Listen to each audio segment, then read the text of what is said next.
welcome back again for another fun-filled episode of however long it goes, full of hopefully fun, fact, and information. And bullshit. Absolutely. You got to have bullshit. Oh, yeah. You know, it's what makes things grow. What are we, shrooms? Yeah, they keep us in the dark and feed us bullshit. What else could we be? So anyway, we are here again, and we are ready to talk about only God knows what. Exactly. Who knows what's going to come out of this thing? So I guess we'll just talk about what's kind of been bouncing around in our minds the last few days. And Jimmy Hoffa. Jimmy Hoffa. Yeah. Did they find him? No. Hell no. Will they find him? No. He's like you said earlier. He's probably dog chow. Yeah. He's probably dog shit by now. But yeah, I think he was probably. You won't find anything from this guy. He's been gone way too long. So I mean, taking soul samples and that kind of thing. Talk about your throwback. That was some serious history right there. Really? Does anybody even know who Jim? There's probably people listening to this right now who don't know who Jimmy Hoffa is. I've never heard of Jimmy Hoffa. He, the Teamster leader, disappeared in 1975. And yeah, never mind. I ain't going there. Okay. So anyway, so what has been?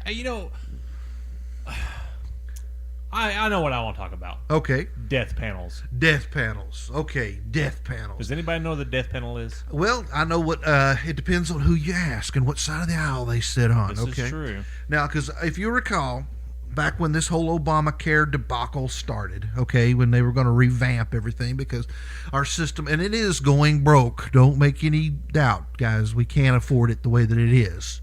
Okay, it is draining us. But we definitely can't afford Obamacare, though. You know, that's because it just is more of the same. But there was this big thing that a lot of the people brought out, that there were going to be these death panels that decide when people live or die. That basically they're going to decide when, okay, you're no longer, because of your health or whatever, your age, you're no longer worth putting that much money into to keeping you alive. And this was a really big talking point back before the vote, before they passed Obamacare. And even though the Obamacare is not fully into effect, it doesn't even come into effect till next year, by the way, it's still kind of a little hot spot. Now, having seen from the inside, I could tell you what the right was referring to as death panels in the present form of it really isn't that. And please don't think I'm defending Obamacare. I think it's ridiculous to say, okay, you don't have insurance. There's 10 million people in the country who don't have insurance, so darn it, we're going to legislate and say, damn it, they have to have insurance. That's not solving the problem. That's the modern day equivalent of let them eat cake. Yeah, there's like 6 million more people is going to be taxed because of the original projection. Yeah, it's not helping anybody. All it did was something for them to say, hey, look, we did something. Okay, it's like anybody that supports this bill is like, people read the thing. Exactly. I mean, it's that's like the thing. Nuts. They passed this thing to rehash history. They passed it without having read it and said, we'll see how it works after we pass it. It's irresponsible. But back on the death penalty thing, death panel thing, not penalty, death panel thing. There may be a death penalty in this country for speaking your mind in this country in a few years. But for right now, death panel.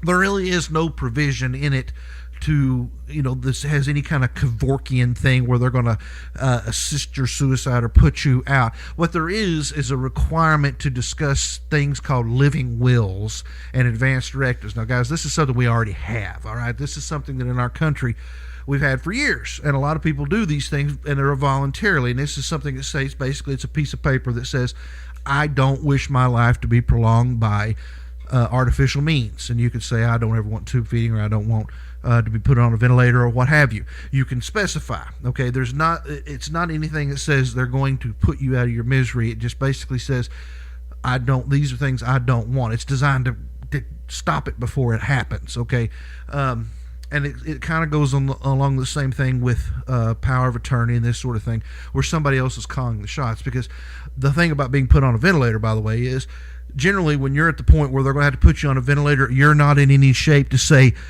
no, because you're out. You're pretty much unconscious. You're not breathing on your own. That's kind of the point of putting you on this thing. But so this is a piece of paper you can prepare ahead of time. It says, I don't want that. Now, in the provision as the way that it has come down the pike so far is the only thing that could be construed as this death penalty, this end of life counseling, is there is a requirement at an annual physical or that type of examination to go over with what a living will is and how to fill one out if the person so chooses. Nothing about, okay, well, you're 85. How long do you really think you need to live? A 22 caliber bullet is pretty much painless. Let's just end this. No, that's not the way that it is. Until recently, there was an op-ed piece in the New York Times, which a great rag that it is, by a fellow by the name of Ratner, I believe, yep. Ratner, who is a former advisor to our illustrious leader, President Barack Obama. Ooh, Barry Obama. Barry Obama. And he is calling for the actual thing. He says, we need death panels. We need the things that the right wing, that Palin and all these other guys, other folks were all screaming about when we were trying to get this thing passed. That's what we need. We need a panel made up of doctors and insurance companies and insurance representatives and all these people to sit and say, okay, at this point, we're cutting off your health care. You're literally not worth saving. It costs more money to keep you alive than what quality of life you're going to have. You don't have any say in this. We're deciding it for you. Okay? That's exactly what we need. That's what he's, absolutely. That's exactly what we need. It's like, okay, here's a great scenario. You got a person that is, let's say, 32 years of age. And then you got another person that's 32 years of age. Both of them have the same disease, except one of them has diabetes, high blood pressure, and the other one does not. He's more healthy. Okay, now these two people are together and they have a car accident. And according to this death panel, the person that has diabetes and hypertension or whatever is going to cost more to save than the person that's healthier. So cost effectively, let's save the person that's more healthy and not worry so much about this other one. If he doesn't make it, that's fine. That is kind of where this death panel is. That's what that death panel is going to be. This is what this guy is calling for. Basically, rationalization of rationing, rather, not rationalization. He rationalizes his decision, but it's rationing of health care. It's making us about dollars and cents. Yeah, so your life is actually weighed in dollars and cents, not as your value as a person, but as your family, to everyone who you mean something to. Right, it doesn't matter. Your contributions to the community, whatever. Your own personal desire does not come into it. Your decisions, hopes, dreams, whatever, don't come into the decision. It's cold, hard math, dollars and cents. Bean counters in a room sit somewhere and say, he costs over X amount of dollars. He literally has to go. And they rationalize this, there's that word I used a minute ago, we rationalize this by saying a lot of these other countries who have socialized health care do this already. Yes, they do. That's why we don't want it. Okay? That's why they're socialist countries and we're not. But yet, our esteemed leader would love to see us as a socialist country. This definitely seems to be what he's working toward. Well, it's like his mentor was a socialist. Well, I mean, come on. He comes from that type of upbringing. Yes, I know. I'm sorry if this offends you, but you're a product of your upbringing. If you're raised by people who hate the color of purple, I'm pretty sure I'm not going to find much purple things in your house. Okay, true. Because you are a product of your you don't get above your raisin, as the saying goes, and you are a product of your environment. Well, like I said in our first episode, your perspective is your reality. Absolutely. So if you're raised to believe something is wrong and evil or something to be avoided, then odds are good that you're going to continue these beliefs, at least to a certain extent. Maybe not to the extreme of the people who put this belief into you, but you are going to carry that with you. It's going to color your perception to one degree or another. Now, these death panels, okay, so they want to hold up like the Canadian healthcare system and several others over in Europe and other places. The thing about it is, the whole point of this social experiment that we call the United States of America 200 years ago was to set up something that was unlike the rest of the world. Have they not noticed that the rest of the world is in financial shape that makes us look pretty darn rosy? Okay, Greece is crumbling. Spain is crumbling. A lot of these older countries in Europe are falling apart. The Soviet bloc shattered years ago. A lot of those countries, the only ones who are thriving are the ones who have embraced Western type type thinking. Okay, capitalism, free market, that works. It's been shown to work. Socialism is shown to do nothing but work well for the certain elite. You know, when you do something that other people hate, that usually means you're doing something right. That's true. That's a good point. And here in this country, we have freedoms. Well, we used to have a lot of freedoms, but it seems like here lately we don't have as much as we used to. Yeah, absolutely. And those are being dwindled and just slowly chipped away at, guys. And if you can't see this happening, that your individual freedoms are being chipped away at, just look around. I mean, you can be punished for your for exercising your freedom of speech. You can be punished. I mean, we don't tolerate intolerance. I mean, have you ever heard? I mean, there's just this such an oxymoron that is in that statement, but nobody picks it up. We are going to stamp out intolerance. Hold on, guys, that's intolerance. Do you not see the irony in that statement? Nobody gets this anymore. The whole idea behind the United States was that every point of view has validity just simply because it's a point of view. You may not agree with it, but you don't outlaw it. You don't hunt it down. You don't destroy it, because that's the idea behind individual freedom. We don't have to agree to live side by side. We don't have to kill each other. This is an idea that's lost on a large portion of our world today, and that's where a lot of the conflict is coming in. Where our culture is encountering these other cultures, where the idea of individual thought is abhorrent. Yeah, and there is going to be a lot of people, because we're putting our show on the internet that can hear this, are going to hate this because we are practicing our God-given right to practice free speech. And we can put this out there. We can sit here and talk about our thoughts. We can share things that what we believe in. We can sit here and say, I believe in God. I pray. I do that. Absolutely. We can do that. I have freedom to do that. But there are people that want to take that away from us. Because that's backward, that's closed-minded, that does not move us forward. It needs to be completely done away with. That's why this country was formed, to get away from that kind of thinking, where they're trying to bring other people to think the same things they are. Yeah. Okay. People say, well, where do you draw the line? You draw the line where my thinking starts to control the actions or affect the freedom of somebody else. Okay. If somebody doesn't like to hear me pray or isn't comfortable with my religious views, they don't have to be near me. Okay. They don't have to be in my home. I don't preach on the street corner. I don't. If they're interested in knowing my beliefs, I'm more than happy to share that with them, but I'm not putting this down anybody's throat. But I don't want anybody infringing my right to believe what I believe or to live my life the way that I see fit, so long as it doesn't affect anybody else.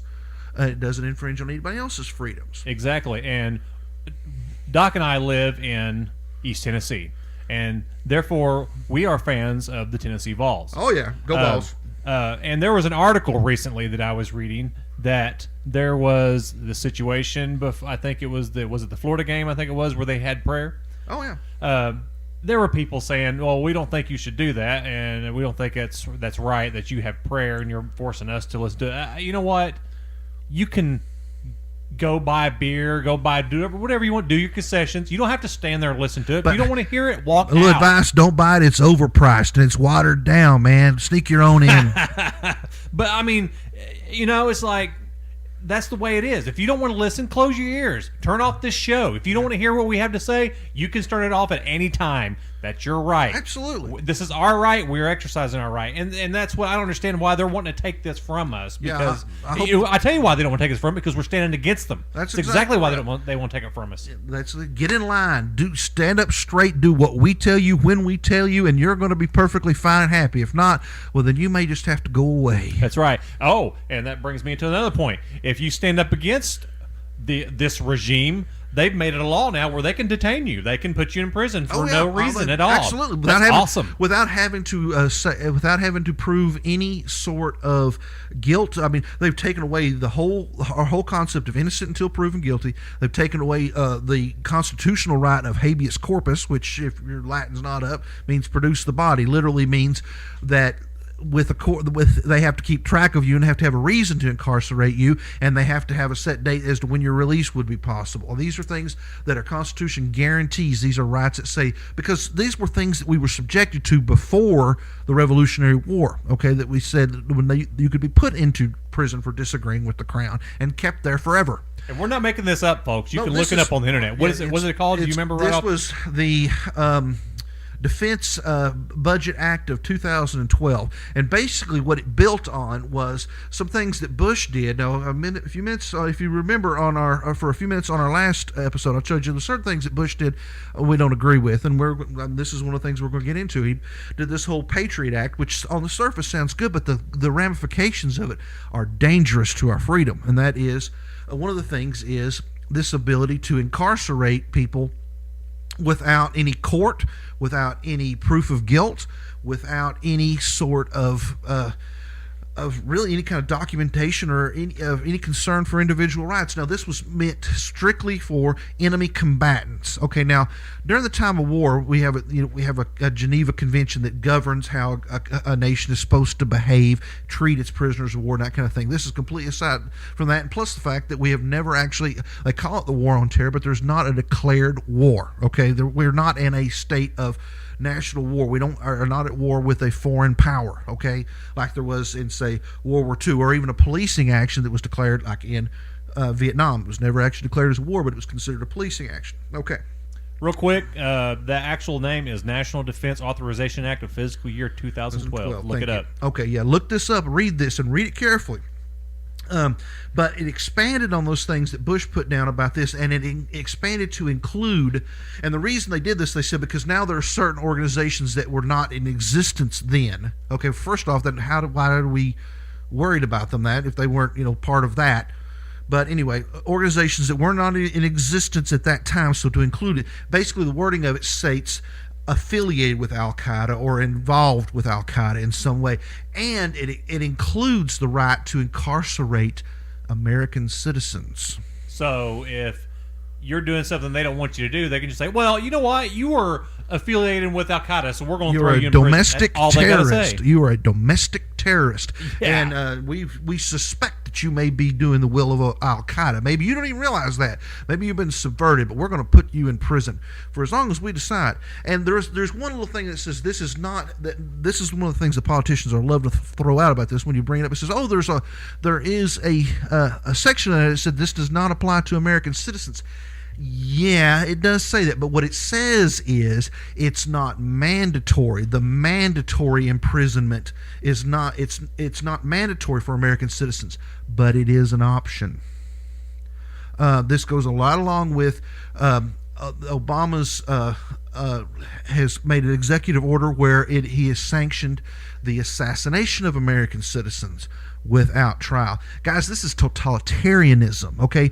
And those of you who are on the left, this should be especially repugnant to you, because this is completely antithetical to everything as a liberal that you tout. Well, that you used to stand for anyway. Absolutely. It's everything that it goes against everything that you would have stand for, but now it's like we're turning into a proverbial Judge Dredd here. Yeah, absolutely. This whole thing where there is this totalitarian regime that decides who is right and who is dead. There's no middle ground. The courts are non-existent or useless, because if they don't think they can convict you, all they got to do is hang a terrorist label on you and you go away. And you're done. And for as long as they feel like it. So let's see. We've covered death panels. Mm-hmm. We've covered death squads, basically, what it's going to come to. Do you people not see where this is going? Absolutely. I mean, so this is Orwellian to the nth degree. I mean, if you've never read 1984, I don't know that you need bother, because you're seeing it come true right around you. Okay, this whole newspeak thing is coming to play with political correctness and this idea of not offending people, and the idea that you can post a video on YouTube and suddenly spontaneously cause riots all over the world, which, even though it's been said by the government of these foreign countries, this was not spontaneous, this was a planned thing that was merely an excuse, but our own White House denied it until the facts were just so blatantly obvious. Hey, you don't go to a spontaneous demonstration with RPGs or AKs. You don't? No, I do all the time. What do you mean? No, that's camping, man. It's different. Okay, sorry. But anyway, yeah, that's a party. But no, not a spontaneous demonstration. We believe in demonstration here, nonviolent, obviously. It was, but look, we're headed back to the days where this country was approaching in the late, like in '70 in Kent University in Ohio, when 4 students, were killed by National Guard troops in a peaceful demonstration. We're going to see it again, guys, but except this time it's not going to be just a measly 4 dead in Ohio. We're talking about a type of military government you just have never seen outside of Hitler's Germany or some of these extreme radical Islamic countries. We're so used to having the freedoms and things, we just simply don't understand that they can be taken away. And that's what they're working toward, because they have an agenda that they want to see fit. And they honestly, I'm not trying to say that they necessarily think that, they honestly in their hearts, I believe that they think they're doing it for our own good because they know better. And my reply to that is, damn, I wish you wouldn't take such good care of me. Okay? I don't need you to tell me how to live my life. Okay, granted, I make stupid decisions, but that's part of it. We let our children make mistakes. That's part of freedom. That's part of freedom, okay? I don't need you to tell me how to behave, and I don't need you to get involved in my personal life to this degree where I can't speak my mind. And yeah, fine. I'm sure that in the course of making these programs, I will say some pretty damn stupid things. In retrospect, later will come out things that I said that were absolutely false. I didn't have any idea. I'm sure I will too. But see, that's the thing. It's like we have the right now to do this and to record stuff and to speak our mind. But there may come a time when we're not going to be allowed to do this, and that's sad. And it's nothing we should ever take for granted, because people the world over in our country have fought and died for this, to give us these freedoms, so that we can have the freedom to sit here and say, I don't like the guy who's in the White House. I don't agree with what he's doing, or I don't trust. I love my country, but I fear my government. I can say that.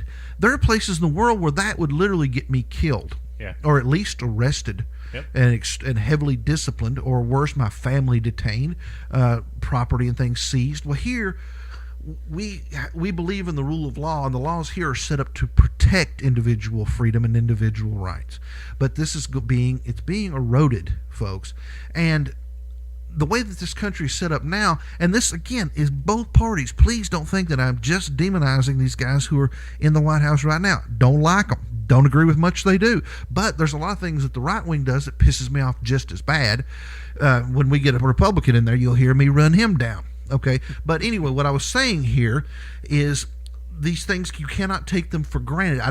They don't need to be involved in our personal lives. They don't need to be making decisions for us that we need to make on our own. Okay,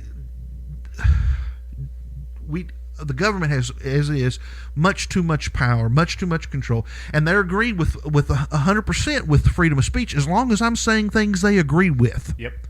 You have the right to say anything you want to, as long as I like what I'm hearing. But if not, then I'm afraid I'm going to have to shut you up.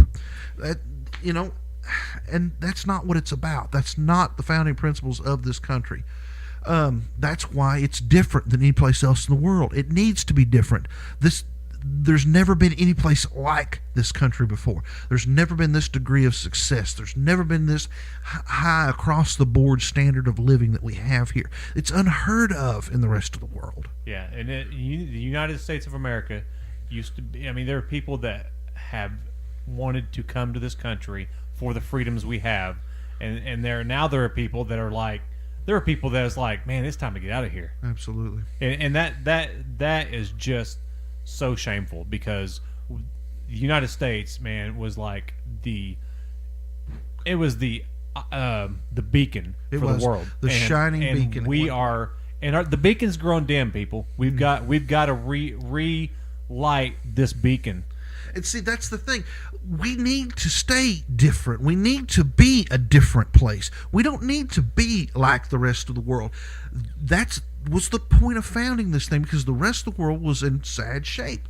The rest of the world had no individual freedom. The idea of individual thought and things like that. The formation of this country radically changed the face of the world. And now we don't need to be trying to change back to what it was before. We need to keep our position as global leaders. There for the longest time, in the 50s, there was this big paranoia about being taken over from the outside. There was this big Red Scare and all that sort of thing. And I mean, Russia was a big threat. Don't think I'm downplaying it. But now you look around you and say, what is the biggest threat? We're tearing ourselves apart. Yeah. We are, because we are subverting the revolutionary ideas of our forefathers, who had a whole new vision, a new kind of government, with some parts of some things that had already existed. They took parts from the Magna Carta, some of the old, and some of the things that the Greeks had talked about and lived for a long time, and they crafted something new that had checks and balances, so no one branch of government could run roughshod over the other. But now you've got the Congress trying to enforce laws, and you have the president trying to dictate policy, and you have the Supreme Court trying to legislate laws, and it's round and around and around. And the whole thing is, they all need to be reminded of what their position is. That's it. That's all I can go on for. All I got right now. Let me tell you, we'll be talking to you again. We're going to have some more things to say, but until then, keep your pipes loud and pray.